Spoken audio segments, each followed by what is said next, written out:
Fidèles internautes, salut et bonne nouvelle semaine partout. Vous allez suivre ce nouveau numéro sur notre chaîne YouTube Mireille Mwamba Télévision avec moi-même Mireille Mathieu Mwamba. À la présentation, je vous dis un grand merci si c'est pour vous la toute première fois de nous découvrir. Je vais vous demander de commencer par vous abonner et surtout n'oubliez pas d'activer la cloche des notifications pour ne manquer aucune de nos nouvelles vidéos. Un grand merci à vous tous qui avez choisi notre channel pour vous informer, vous divertir, vous détendre. Nous enregistrons cette émission depuis l'Afrique du Sud, précisément à Johannesburg, où nous sommes basés. On est une chaîne à caractère socio-politico-culturel. Nous sommes là, nous débattons de tous les sujets, tout ce qui se passe sur la toile, les histoires que certaines personnes nous rapportent après vérification, bien sûr, tout ce qui se passe sur les réseaux. Nous sommes aussi la voix de sans voix. Vous êtes en difficulté, vous avez un souci, vous ne savez pas vous exprimer. Nous sommes là pour nous exprimer, si je peux le dire, à votre place. N'hésitez pas de nous contacter et merci à toutes ces personnes qui ne cessent de partager nos vidéos. Voilà, à chaque fois que nous publions une nouvelle vidéo, vous êtes là pour liker la vidéo, aimer la vidéo, partager la vidéo et surtout nous faire parvenir vos suggestions, vos commentaires. En tout cas, ça nous fait du bien. Un grand merci à Moussekou Fashion Designer. Vous voulez vous habiller en grande dame, vous avez une cérémonie, une fête de mariage, vous avez une société de gardiennage ou encore une école. Vous voulez confectionner des uniformes pour vos travailleurs, pour vos élèves. N'hésitez pas d'aller contacter Moussekou Fashion Design. Elle est sur Instagram, Facebook et TikTok. Vous ne serez pas déçus. Elle va vraiment vous faire de très belles tenues et à des prix abordables. Vous êtes en Afrique du Sud, vous voulez expédier des colis en République démocratique du Congo, à Kinshasa ou à Lubumbashi, n'hésitez pas à contacter l'agence Mayumbu Business. L'agence Mayumbu Business est située ici à Johannesburg, précisément dans le quartier Youvel, qu'on appelle Yoville, voilà, sur 64 Francis Street, à l'intérieur de la concession du feu Pasteur Kipa. Dès que vous entrez au premier niveau à gauche, vous verrez l'agence Mayumbu Business est là. En tout cas, la transparence, la rapidité, la fidélité, la sincérité, c'est bel et bien Mayumbu Business Agency.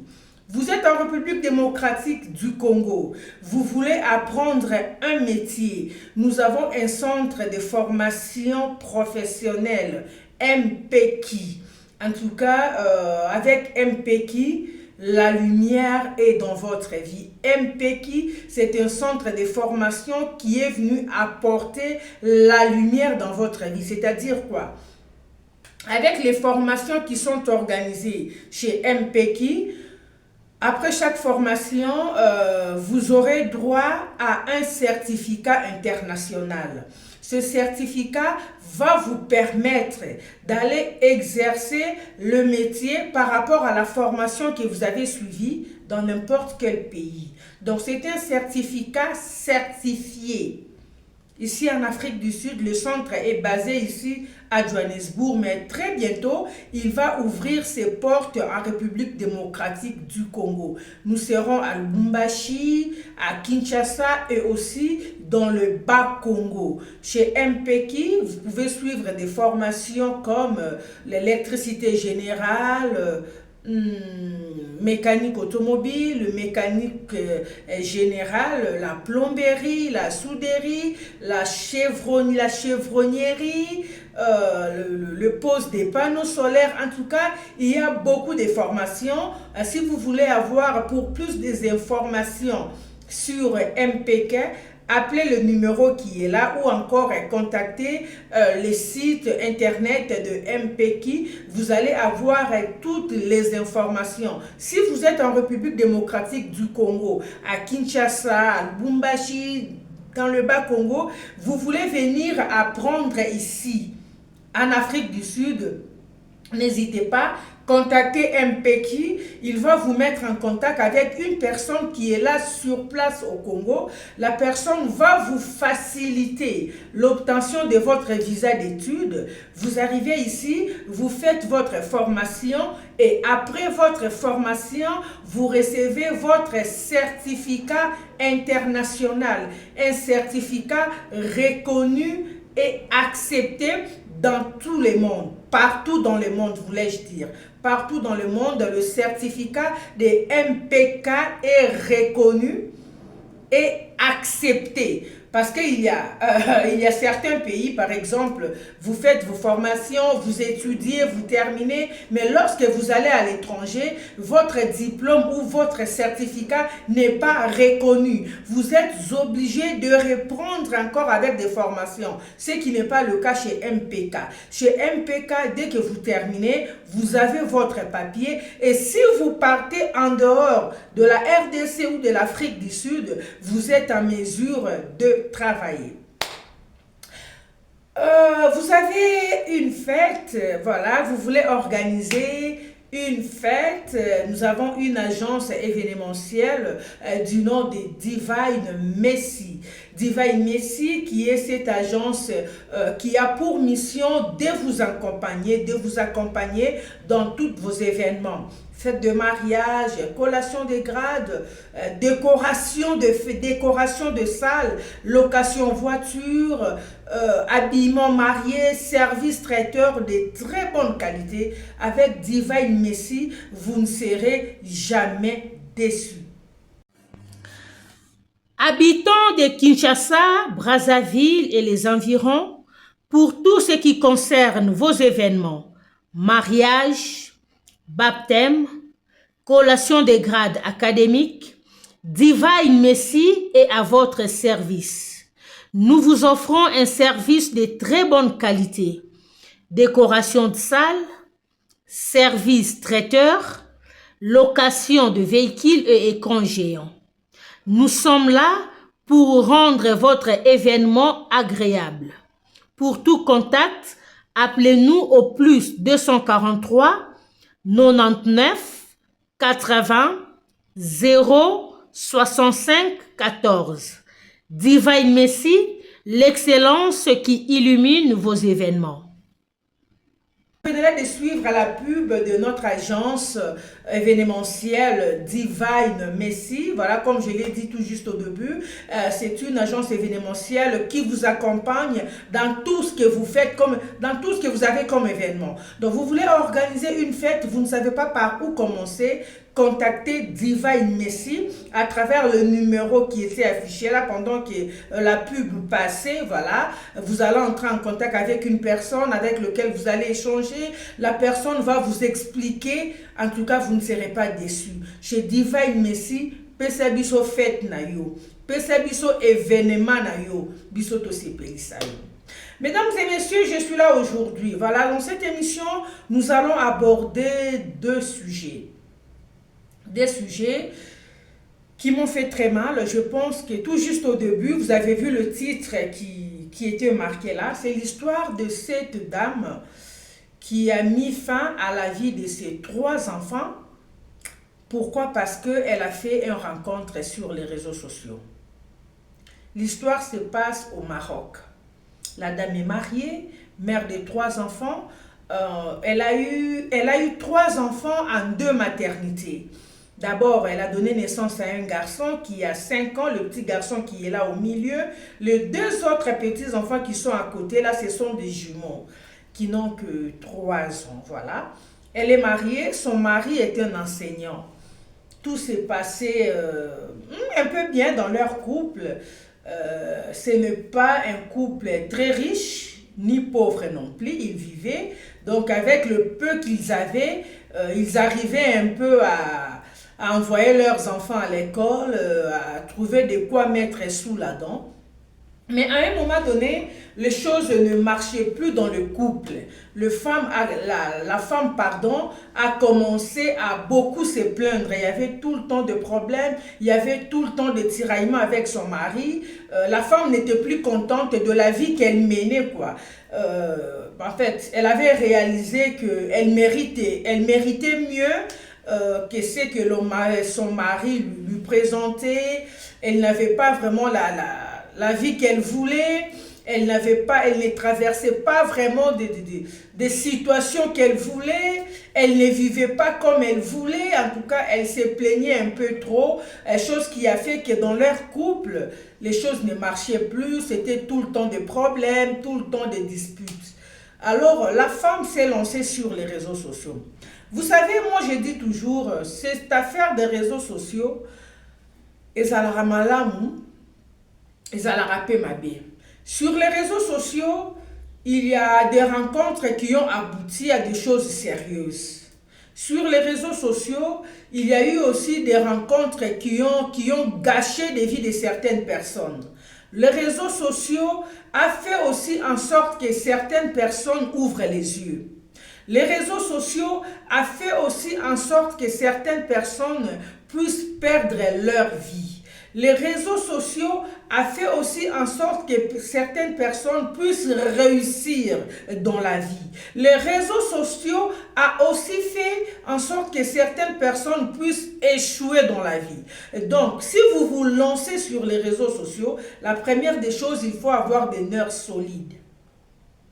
Cherchez d'abord à comprendre, cherchez d'abord à savoir qu'est-ce que vous êtes venu faire sur les réseaux sociaux. Quels sont vos buts? Qu'est-ce que vous poursuivez sur les réseaux sociaux à travers ce que vous faites? La dame s'est lancée sur les réseaux, elle s'est inscrite sur un site de célibataires. Comme c'est souvent le cas, ces derniers temps ici, hein, il y a des sites de rencontres, tout, voilà. Il y a des gens qui s'inscrivent, il y a même des femmes et des hommes mariés qui s'inscrivent sur ces sites. Pour quel but, je ne sais pas. Quelqu'un qui est déjà marié, mais qui va encore s'inscrire sur un site de célibataire, sans pour autant être divorcé. Il y a beaucoup de gens qui le font et des fois nous voyons l'homme et la femme qui se croisent sur les sites des célibataires et bouf, c'est le feu. C'était le cas avec cette dame. Elle s'est inscrite sur un site de célibataires, elle va faire la rencontre d'un monsieur. Ils ont commencé d'abord à échanger, à se parler, tout et tout. La dame n'avait jamais dit au monsieur qu'elle était mariée. Elle avait caché son identité pour ses propres raisons. Elle n'avait jamais dit au monsieur qu'elle était mariée. Donc, elle a commencé à évoluer comme ça avec les messieurs. Ils ont commencé à échanger.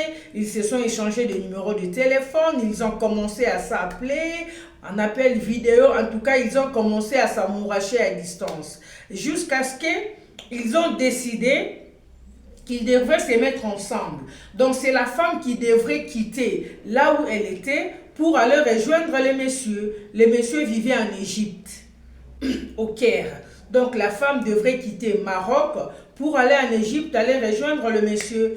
Donc tout s'est passé très bien, en tout cas leur amour s'est passé très bien. La femme n'a rien dit à son mari. Alors la femme a commencé seulement à réfléchir comment faire pour se débarrasser et de son mari et de ses enfants. Parce que son nouveau copain, son nouveau amant, ne savait pas sa situation matrimoniale, voilà si je peux le dire, ne connaissait rien de son état civil, ne connaissait rien de son statut. Le nouveau gars ne savait pas que la dame était mariée, mère de famille, parce que la dame n'avait jamais dit au monsieur la vérité. Ce que je vous dis ici, c'est ce que la femme a maintenant relaté lorsque les choses, voilà.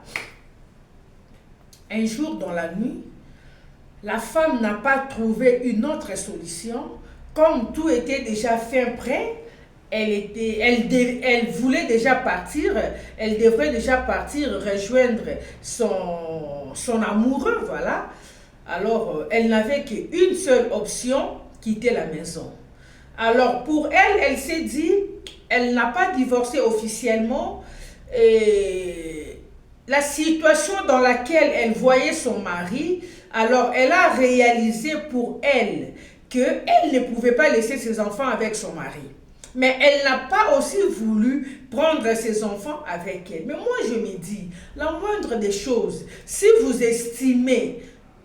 Attends, si lorsqu'on a déjà des enfants, il y a des histoires qu'on ne sait plus faire pour nous-mêmes. En tout cas, là, ça a toujours été ma façon à moi de réfléchir. Je me dis toujours, lorsqu'on est déjà maman, il y a des choses que avant de le faire, je réfléchis 1001 fois.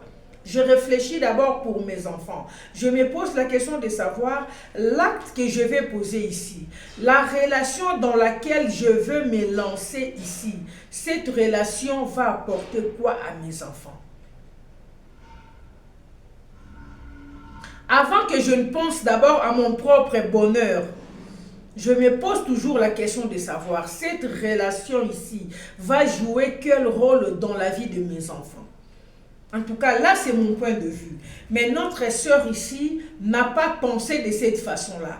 Elle, son plus grand souci était de refaire sa vie, était de se sentir, je ne sais pas moi, à l'aise. Je ne sais pas, c'est que le mec de l'autre côté lui avait dit, oui, ça là qui et faire perdre ma canisse. Tu vois, elle a un peu perdu la tête. Je ne sais pas effectivement qu'est-ce qu'on lui avait raconté, voilà. Alors, un soir, la femme va juger bon de se débarrasser de ses enfants. De se débarrasser de ses enfants, afin de rester...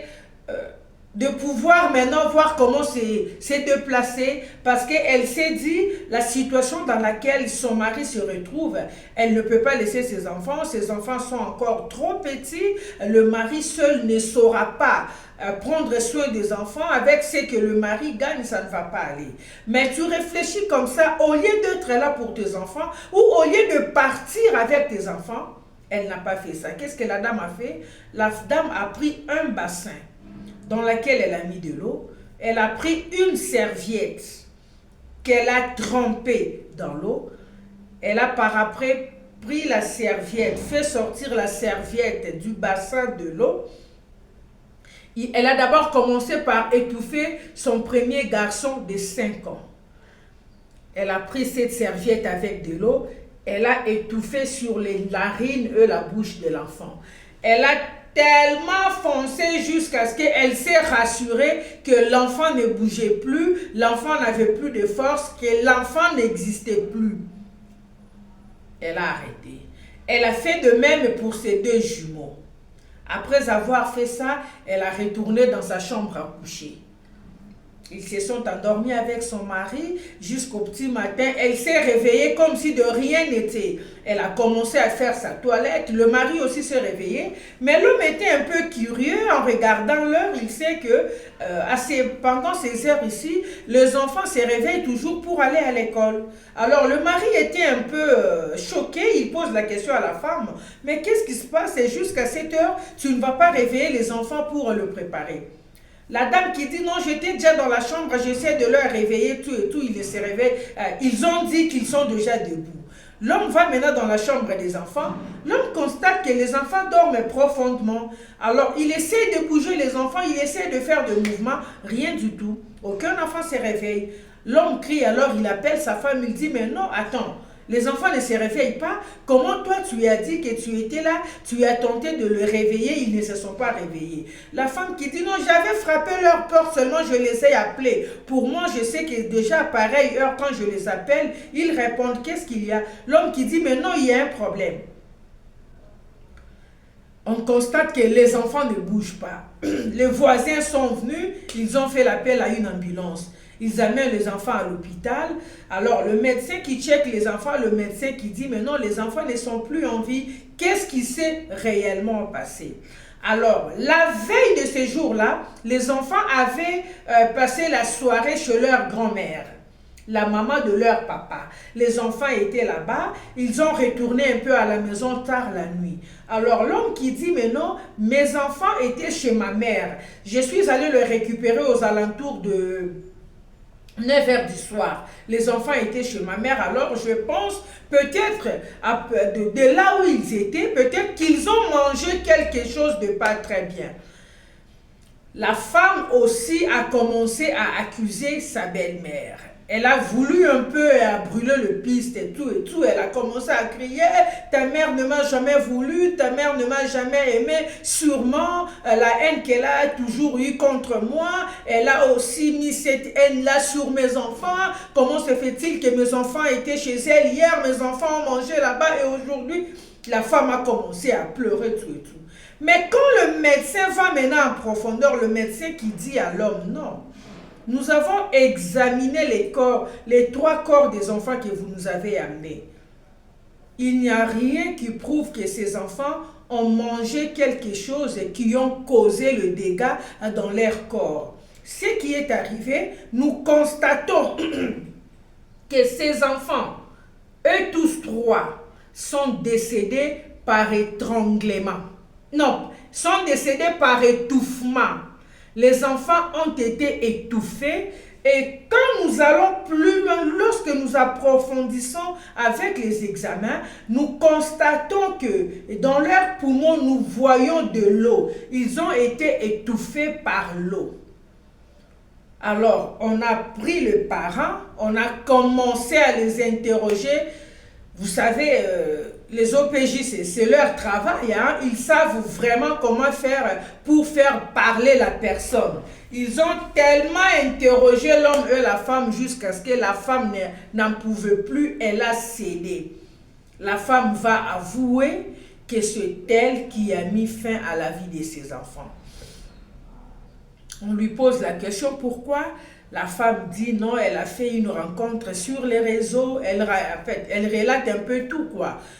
Suite à la situation de mon mari, je n'en pouvais plus, tout et tout. En tout cas, je voulais vraiment avoir la vie que je mérite. Alors j'ai rencontré une personne et tout et tout. La personne de temps en temps me faisait parvenir des sous, me faisait des virements. La femme a un peu raconté des trucs. Elle a avoué. Elle a été arrêtée, elle est condamnée à mort. Donc, elle va faire une prison à vie. Ses enfants sont partis. L'homme est resté dans tous ses états. Il était choqué. L'homme a dit à la femme, pourquoi ne pas seulement divorcer et partir, me laisser avec mes enfants? Sorry. Cette histoire m'a fait très mal. Et je me suis posé une question, la question de savoir. J'ai toujours parlé de ce genre de trucs dans mes émissions. Lorsque vous êtes dans une relation et que vous vous rendez compte que les choses ne marchent plus, vous vous rendez compte que vous êtes dans une relation où vous ne vous sentez peut-être pas à l'aise. La moindre des choses, c'est de sortir tête haute. Mieux vaut divorcer que rester dans un foyer où vous êtes en couple, vous êtes marié, mais vous allez vous faire mougousser par un autre homme. Vous êtes marié, mais de temps en temps, vous couchez par-ci, par-là avec d'autres messieurs. Mieux vaut carrément mettre fin à ce mariage et aller faire votre vie, je ne sais pas moi, des célibataires ou de la borderie. Allez mener votre vie dans la paix du Christ, vous en avez le droit.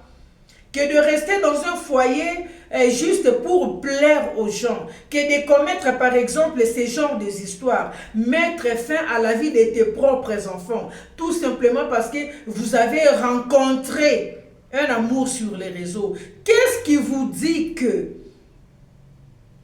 la nouvelle personne que vous avez rencontrée là sera un bon mari pour vous? Le transfert que la personne vous fait, c'est tout à fait normal, c'est les débuts. Qu'est-ce qui vous dit que lorsque vous serez dans une même maison, cette personne va continuer à vous chérir comme il le fait maintenant là? Des fois, avant de poser certains actes, il faut réfléchir 1001 fois. Une maman qui porte une grossesse pendant 9 mois. Et maintenant, c'est cette même maman qui décide de se débarrasser de ses enfants tout simplement parce qu'elle a rencontré un amour quelque part. Tes propres enfants. Il faut avoir un cœur. Vous étouffez vos propres enfants jusqu'à ce que vous rendez compte que les enfants ne respirent plus. Maintenant, vous n'avez plus des enfants, vous avez perdu votre mariage, les fameux amoureux qui vous attendaient pour aller faire la vie avec lui, vous n'allez plus et vous n'irez plus le rejoindre. Donc cette relation ne va plus continuer. Vous faites maintenant une prison à vie, vous serez en prison jusqu'à... Voilà comment vous avez gâché votre vie. Que cette histoire serve de leçon, chère dame. Lorsque vous êtes dans une relation, vous vous rendez compte que les choses ne marchent plus. Ne vivez pas par hypocrisie. Ne vivez pas pour plaire aux gens. Prenez la décision de quitter en bonne et due forme. Si vous êtes légalement marié, demandez le divorce. Vous en avez le droit. Puisqu'il y a le mot mariage qui existe là, divorce aussi existe. Divorcez carrément, partez, allez faire votre vie et mettez-vous d'accord avec le mari par rapport aux enfants, qui aura la garde des enfants. Vous essayez un peu de parler comme des gens matures. Que faire souffrir les enfants ou éliminer les enfants au nom d'un certain amour. Je m'étonne quand je vois certaines histoires qui se font, je me dis, ben attends, ces gens ici ont vraiment des cœurs ou quoi? Voilà.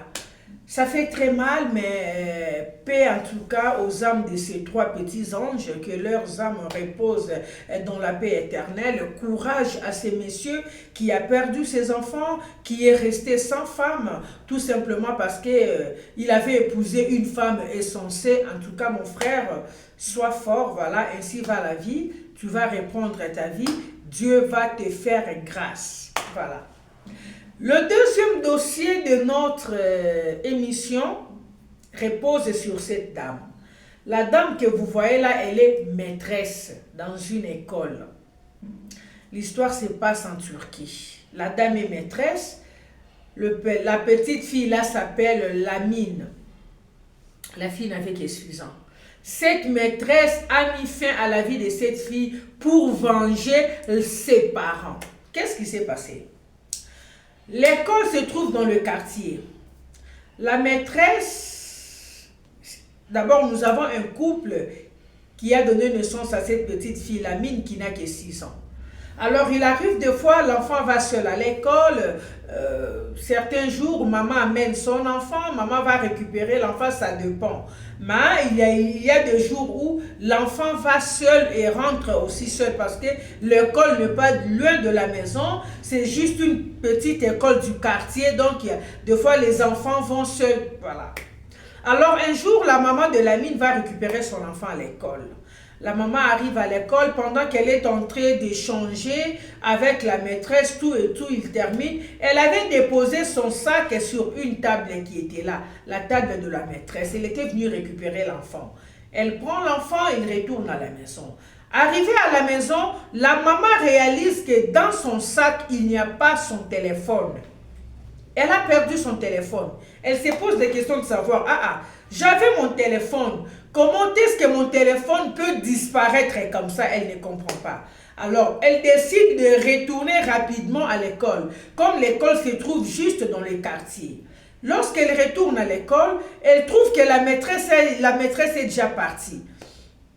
Le lendemain matin, la maman revient à l'école. Elle vient voir la maîtresse. Elle dit, ma chère, je ne comprends pas. Lorsqu'on était ici à l'école hier, j'avais déposé mon sac sur ta table. Mais pendant qu'on échangeait, je ne sais pas qu'est-ce qui s'est passé. Je suis arrivée chez moi à la maison. Je regarde dans mon sac, je ne vois pas mon téléphone. La maîtresse qui dit, je ne sais pas. La maman qui dit, mais tu ne sais pas comment parce que avant de quitter mon bureau et arriver chez toi à l'école, j'avais mon téléphone. La discussion a pris quelques minutes. La maman de la petite Lamine a décidé de se rendre à la direction de l'école. Elle est allée se plaindre à la direction de l'école parce que pour elle, elle était sûre et nette que son téléphone, en tout cas, n'est pas parti loin. Que s'il y a une personne qui aurait chopé son téléphone, c'est la maîtresse. Elle arrive à la direction, elle se plaint, tout et tout, elle relate, on lui pose des questions, tout et tout, elle essaie un peu de tout relater. Elle dit, je suis arrivée, j'avais mon téléphone. Elle a même signalé, elle a dit, quand je suis arrivée dans l'enceinte de l'école, j'ai reçu un appel à laquelle j'ai répondu. Après avoir répondu, j'ai remis mon téléphone dans le sac. Je me suis dirigée devant la salle de classe de mes enfants. Je suis entrée parce que il y avait, en fait, les enfants n'étudiaient plus. Les enfants entendaient seulement que le parent vienne le récupérer. La maîtresse était là. On s'est mis à échanger comme c'est souvent le cas. J'ai posé mon téléphone sur sa table.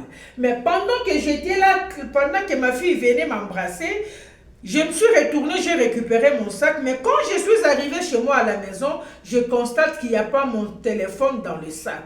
J'essaie de demander à la maîtresse, elle me dit, elle dit qu'elle ne sait rien.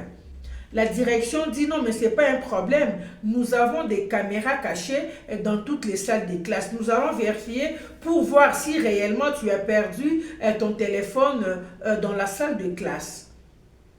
On regarde la vidéo, malheureusement, on voit que c'est la maîtresse qui avait volé, voilà si on peut vraiment bien employer le terme, pour voler ou déplacer le téléphone de la maman. La direction fait appel à la maîtresse. On essaye de poser d'abord la question à la maîtresse avant de lui montrer la vidéo. La maîtresse continue de nier. Quand on lui montre maintenant la vidéo, elle n'avait pas de choix. Elle accepte, elle présente ses excuses à la dame. Elle dit non, je n'ai pas de téléphone avec moi, le téléphone est à la maison.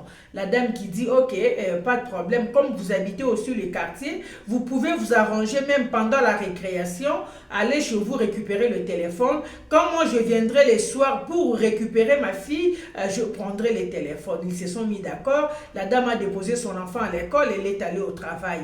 Les soirs, elle est revenue, la maîtresse lui a remis son téléphone. Malheureusement pour la maîtresse, l'école n'a pas apprécié ce qui s'était passé. L'école a décidé de foutre la maîtresse à la porte. Donc, on a licencié la maîtresse. Elle n'avait plus le droit de mettre ses pattes à l'école ni d'enseigner dans cette école-là. Alors, la maîtresse est allée voir la maman de Lamine pour lui dire « J'ai perdu mon travail à cause de toi, tu vas les payer trop cher. » Ils se sont un peu échangés de paroles. La maman de Lamine qui va lui poser la question de savoir « Je vais le payer trop cher comment? Tu as perdu ton travail pour moi comment? C'est toi qui avais volé mon téléphone. Si tu n'avais pas volé mon téléphone, tout ceci ne pouvait pas arriver. Quand j'étais venue te voir, si tu avais au moins accepté d'échanger avec moi entre nous en tant que femme, et si tu avais carrément accepté de me remettre mon téléphone, je ne serais pas partie à la direction. C'est parce que tu avais nié.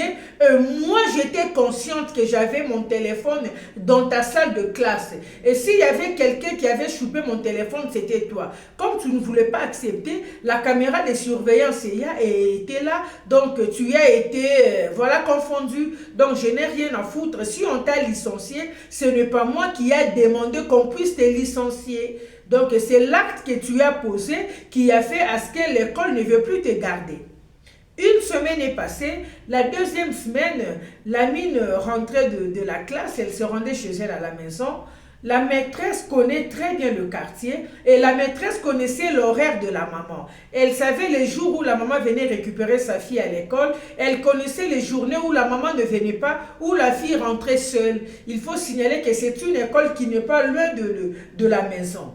Alors ces jours-là, pendant que Lamine rentrait, elle était seule. Elle n'était pas accompagnée de certains enfants. La maîtresse était au coin, elle a vu Lamine, elle a appelé Lamine. Lamine aussi, un bébé, un enfant innocente qu'elle était, elle est allée embrasser sa maîtresse. Elle est allée l'embrasser, la maîtresse aussi l'a embrassée. Juste au côté, il y avait une petite tunnel. Ils ont pris la tunnel, la maîtresse va étrangler l'enfant.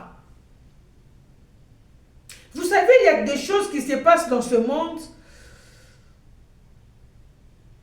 Quand vous essayez de réfléchir, vous n'avez pas de réponse. Vous vous posez la question, qu'est-ce qui fait que les gens commettent certains actes qu'on n'arrive pas vraiment à expliquer? Les gens ont maintenant un cœur très, très dur. la maîtresse décide d'étrangler la petite jusqu'à ce qu'elle se rassure vraiment que la petite est décédée. Elle a pris la petite, elle a emballé la petite dans un tissu qu'elle avait. Elle s'est un peu éloignée, elle est allée dans un champ, elle est allée déposer ce corps là-bas. Les parents de la petite étaient à la maison, ils ont entendu 15, 16, 17, 18. L'enfant ne revient toujours pas, c'était surprenant. Ils sont allés à l'école était déjà fermée. Ils ont commencé un peu à circuler dans le quartier, demander, aller chez des amis pour demander, vous étiez avec la mine? Les autres disaient, oui, elle était à l'école, après elle était partie, tout et tout. Ils sont allés à la police. La police a commencé de faire des recherches. La police a dit aux parents, non, calmez-vous, on va vous appeler. Le matin, une maman se rend au champ. Pendant que la maman arrive là, elle voit dans son champ un tissu. Elle essaie d'ouvrir, elle voit qu'il y a un enfant à l'intérieur. La maman là qui décide d'appeler la police. Quand la police arrive, on appelle les parents de la mine. On voit que c'est leur enfant qui était emballé dans ces tissus. On commence à faire des enquêtes. La maman de la mine qui dit à la police, non, non, une personne m'avait dit qu'elle va me faire payer trop cher ce que je lui ai fait. La maman relate ce qui s'était passé entre elle et la maîtresse. On fait appel à la maîtresse, elle n'a pas nié. La maîtresse n'a pas nié. La maîtresse ici, c'est une maman aussi. Une mère de 2 enfants. Elle n'a pas nié. Sa première fille a aussi 6 ans comme l'enfant qu'elle a tué la mine. Elle n'a pas nié, elle a carrément dit oui. J'ai mis fin à la vie de cet enfant pour me venger de sa maman. Car c'est à cause de sa maman que j'ai perdu mon travail. Attends. Est-ce que c'est la maman de la mine qui avait demandé à la maîtresse de voler son téléphone? Si la maîtresse a perdu son travail, c'est parce qu'elle avait volé le téléphone. Quand la maman de la mine était allée voir la maîtresse pour parler entre dames, si la maîtresse avait la bonne volonté d'accepter, de dire que oui, voilà, excusez-moi maman, j'avais eu un moment de faiblesse, je ne sais pas ce qui m'était passé en tête, en tout cas pardonnez-moi, prenez votre téléphone. La maman de la mine n'allait rien faire. Elle allait carrément récupérer son téléphone. Mais la maîtresse n'avait pas voulu coopérer. C'est ce qui avait poussé la maman d'aller à la direction. Et la direction a pris sa décision. La maman de la mine ne travaille pas dans cette école. Chaque école a ses règlements d'ordre intérieur pour les élèves et pour les professeurs. Qu'est-ce que l'enfant a à voir? La maîtresse va dire à la police, j'ai mis fin à la vie de cet enfant pour me venger de sa maman. S'il vous plaît. Des fois, il faut laisser les enfants innocents en dehors de nos problèmes. Ça, c'est un conseil pour tout le monde. Je ne sais pas si la maman de la mine avait mal fait d'aller à la direction. Parce que certaines personnes disent non, elle pouvait seulement laisser. Attends, mais comment est-ce qu'elle pouvait seulement laisser? Parce qu'elle avait besoin de son téléphone. Elle devrait aller demander à la direction. Mais la direction a pris la décision par rapport, je ne sais pas moi, aux lois ou au règlement de leur école. Qui dit que si une maîtresse s'est conduite de la sorte, elle doit mériter ça, ça, ça et là. Voilà. C'est tout ce que la direction a fait. La maman de la mine n'avait rien à voir dans cette histoire. Pourquoi mettre fin à la vie d'une petite fille? Et vous oubliez que vous autres, vous êtes aussi un parent. La maîtresse a aussi des enfants. C'est aussi une maman. Maintenant, vous êtes en tôle, vos enfants sont à la maison. Seul, qui va s'occuper de vos enfants? Voilà pourquoi je dis toujours aux parents, quelle que soit la colère, avant de poser un acte, réfléchissez 1001 fois. Pensez à vos enfants. Comme chez nous, à qui on les dit, l'oyenge de quoi douleur. L'oyenge de quoi douleur, c'est ça. Tu peux être là en train de poser certains actes parce qu'il y a des gens qui te regardent, parce qu'il y a des gens qui t'applaudissent. Mais quand tu seras dans des situations compliquées, lorsque ce même acte-là vont te mettre dans des situations difficiles, tu vas te retrouver seul. Tous ces gens-là qui t'applaudissaient, tous ces gens-là qui t'appuyaient dans des bêtises, ne seront pas avec toi. On va te tourner le dos. Tu vas te retrouver seul. C'est en ce moment-là que tu prendras maintenant le temps de commencer à compter les étoiles et la lune. Réfléchissons 1001 fois avant de poser un acte. Réfléchissons 1001 fois. S'il vous plaît, répondez-vous. Parce que poser ce genre des actes-là, ça c'est la sorcellerie pure et simple. Il y a des choses qu'un être, en étant humain comme ça, il y a des choses que je me dis, quelle que soit la colère, quelle que soit la situation, il y a des choses que je ne peux pas. Mettre la fin à la vie d'une personne parce que je suis en colère, parce que la personne, je ne sais pas moi, m'a fait tellement du mal que je vais me venger de lui, je vais me venger d'elle. Mettre fin à la vie d'une personne, non. Répondez-vous.